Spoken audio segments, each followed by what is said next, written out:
Welcome to David Bowles' Human Meme. Today's topic, Omne, Trium, Perfectum. The rule of three. The Latin idea of the power in the number three in our myths, culture, and physiological mindset has been around for hundreds of years. Why does 3 have so much power in the embodiment of our lives? Today, we are going to endeavor to find out why. In 1913, Sigmund Freud wrote an incredible disassemblement of myth and psychosis in a deep and dense essay, The Theme of the Three Caskets. 99% of us have probably not read every myth and referent that Freud describes in his essay, and that's okay. We want to take 3 things away from his work in this podcast. First, the meaning of the 3 caskets. 2, the choice that is not a choice. We ask in 3s, we choose in 2s, we die singularly from the object that was never a choice to begin with at all. Finally, the relationship between the myth and the psychological motivation when it comes to divining the power of 3. We'll use the 2 Shakespeare plays Freud mentions to help us arrive at understanding, just because it's simpler, and The Merchant of Venice and King Lear are 2 plays that are more well-known today than some of the other fairy tales and memes he mentions. In The Merchant of Venice, we are given 3 false choices in the marriage of Portia. At the insistence of her father, in this game of dowry and marriage, one suitor chooses a gold casket, alighting with the sun. He loses her hand.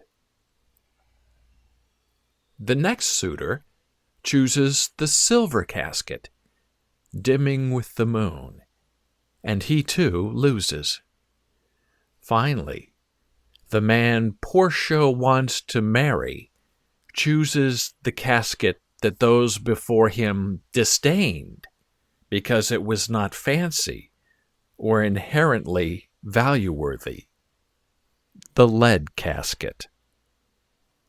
Because that is the casket that promises an unspoken, mute faithfulness. He wins her hand.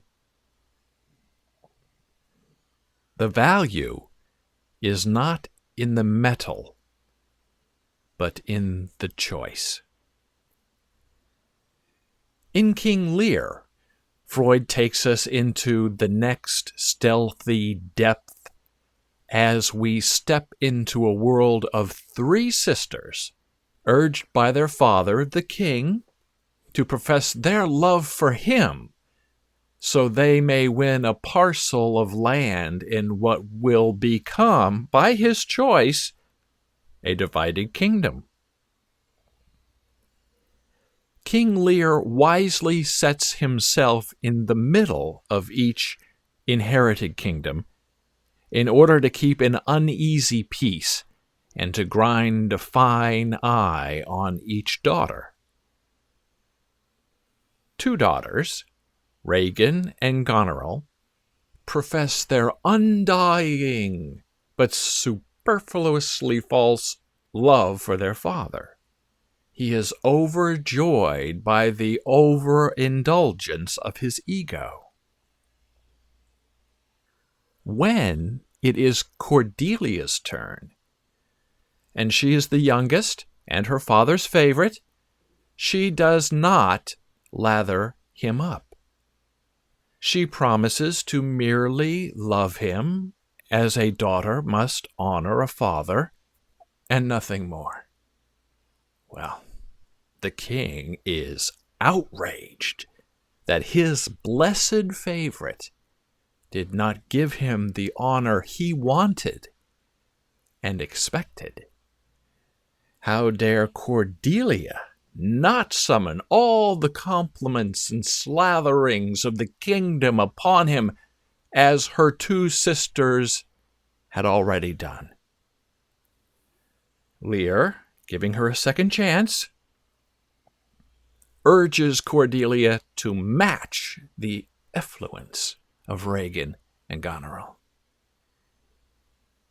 Cordelia demurs and stays quiet, mute, and refuses to defer from her original statement. King Lear disinherits her on the spot. Cordelia is banished, removed, done. Regan and Goneril get everything. Cordelia gets nothing from her father. However, she is coveted by a French king who overheard and appreciates her bare and simple honesty. Cordelia marries him and moves away. Cordelia accepts her fate apart from her father, while Regan and Goneril, the winners in the genealogy jackpot, then immediately begin to plot against their father, so that they may own the entire kingdom, not just part of it. Freud then interrupts the story to return us to the idea, the theme of the three caskets, and he casts his argument as such. In the choice of the three, gold, silver, and lead, we may find Regan, Goneril, and Cordelia. The right choice, the moral choice, Freud warns us, is in the value we are unable to perceive. The leaden promise, the mute vow of ecstasy in marriage, is important. Freud argues we only want what our myths cannot provide us without the overlay of psychosis, compunction, and verification of our previously held prejudices. But none of that will share us or save us, because it all actually places us in peril against death, in the choice of death. Freud continues with King Lear. The three sisters are the three fates, and Cordelia is the goddess of death in both choice and behavior. By disavowing a false, superfluous love of her father, she sealed herself into a lead casket of her own making, not just accepting death and causing death, but wanting her own death. We may claim we love life and we want to live eternally, but there are some of us who believe a righteous death may only arrive properly bound in honor and in the morality of a higher calling against the norm by tumbling into the grave. So the King Lear saga continues with Freud, and Cornelia is back from France on the warning against the impending death of her father, and upon her return she is summarily sentenced to death by her sister. Then Cordelia is pardoned, but the pardon comes too late to save her, and her death is made to look like a suicide. Reading now from the Shakespeare play.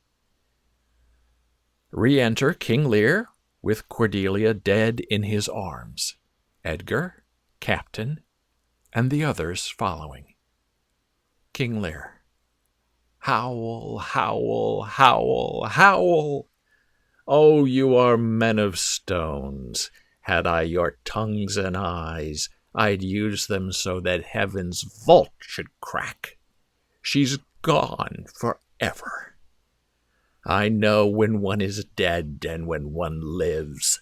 She's dead as earth. Lend me a looking-glass.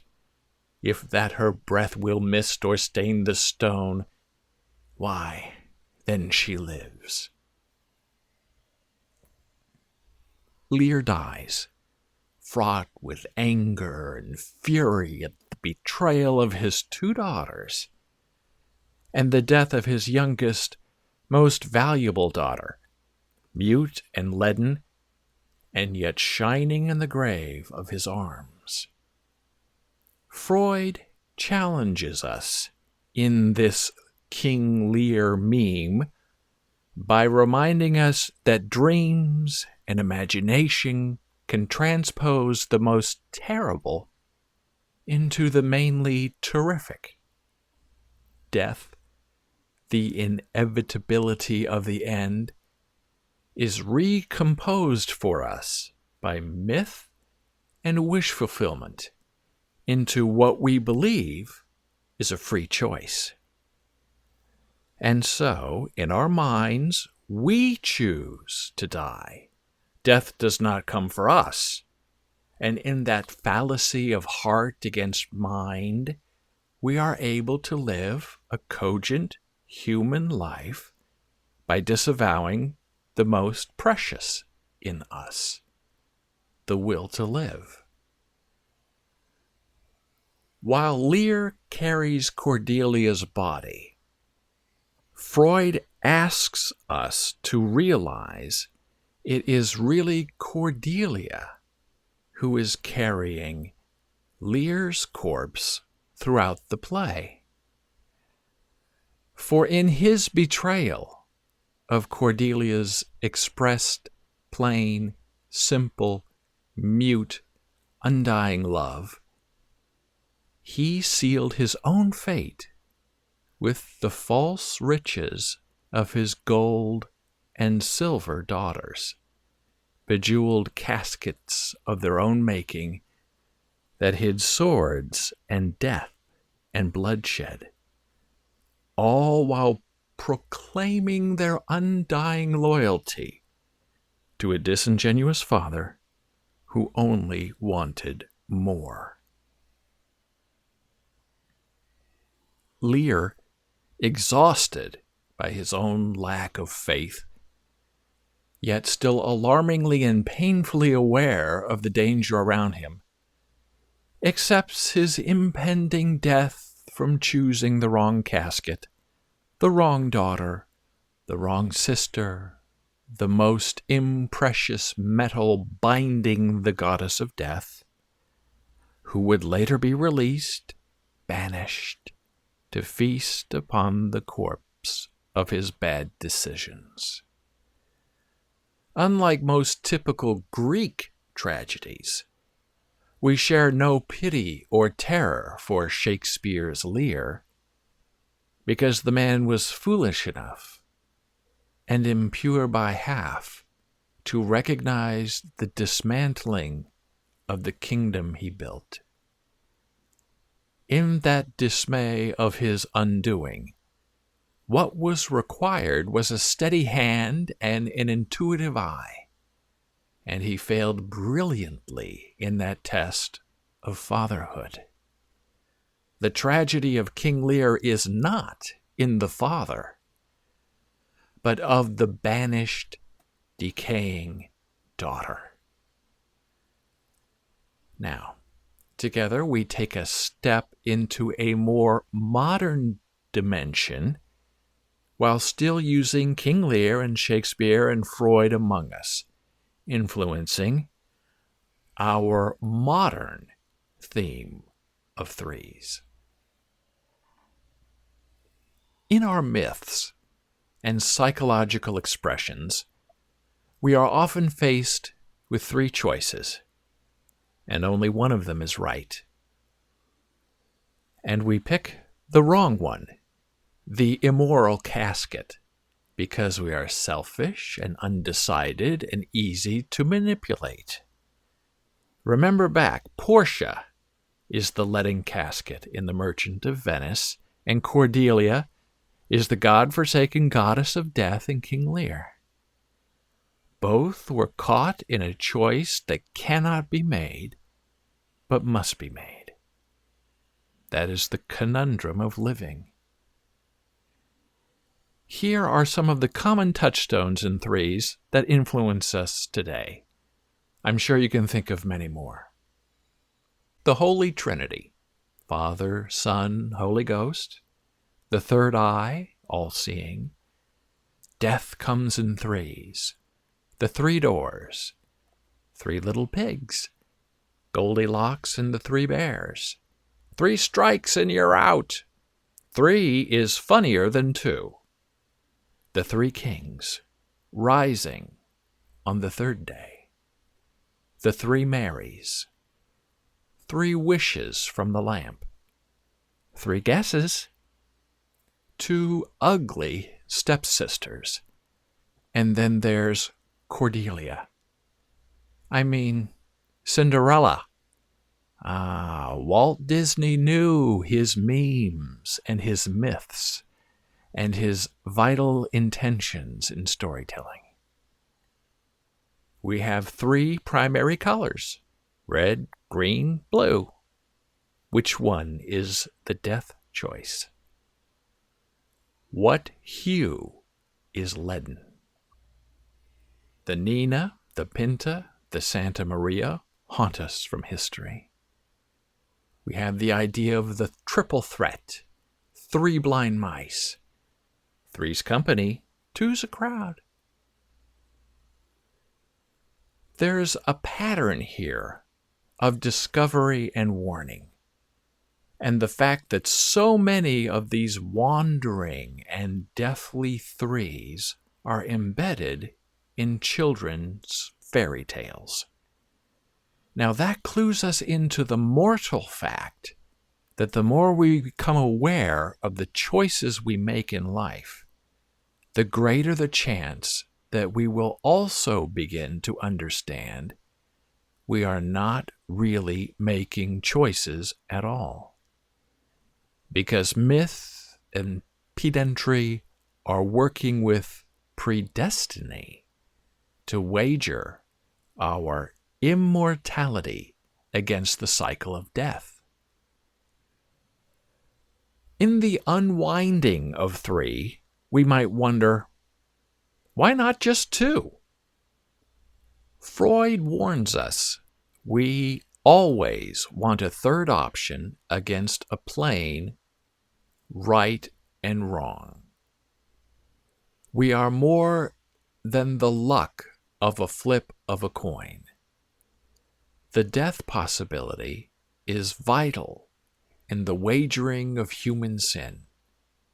Most objects are two-sided, and the third dimension is what gives real things depth and structure, as the third eye creates greater context in the peculiarity of the extra choice.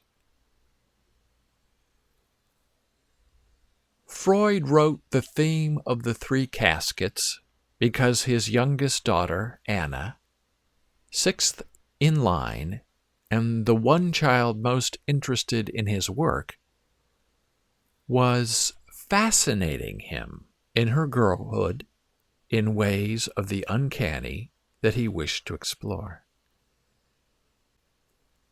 Anna Freud became Sigmund in female form and took her great place next to him, standing even taller, some may argue, than her father in the new field of child psychoanalysis. In The Haunting of the Man, the daughter. In The Lead Choice, the daughter. in the goddess of death, the daughter. Great works inspire other genius works over time in others, and that mimetic fact is the whole idea of this podcast. And this propagation of Freud's analysis of the three caskets is further explored in a 1985 poem written by William Matthews, published in the Iowa Review, Volume 15, Winter Issue, Article 10, The Theme of the Three Caskets. The Matthews poem arrives in 3 parts. Here's a bit of it, and he starts with a quote from Isaac Dinesen. Men and women are 2 locked caskets, each of which contains the key to the other. Isaac Dinesen. 1 gold, 1 silver, 1 lead. Who thinks this test easy has already flunked? Or you have 3 daughters, 2 hummingbirds, and the youngest, Cordelia, a grackle. And here's Cinderella, the ash princess. 3 guesses, 3 wishes, 3 strikes, and you're out. You've been practicing for this for years, jumping rope, counting out, learning to waltz, games and puzzles, tests and chores, and work in which strain and ease fill and drain the body like air, having its way with the lungs. And now your palms are mossy with sweat. The more you think, the less you understand. It's only life you must choose daily. In closing, we must try to remember the regret of forcing people into making false choices against their own best interest, for that is the most basic form of human indignity.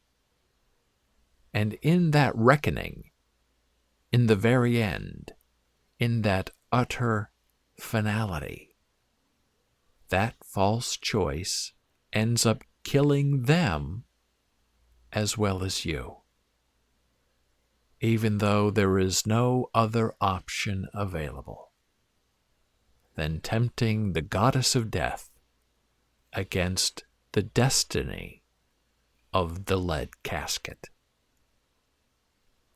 Thank you for listening. Be a human meme.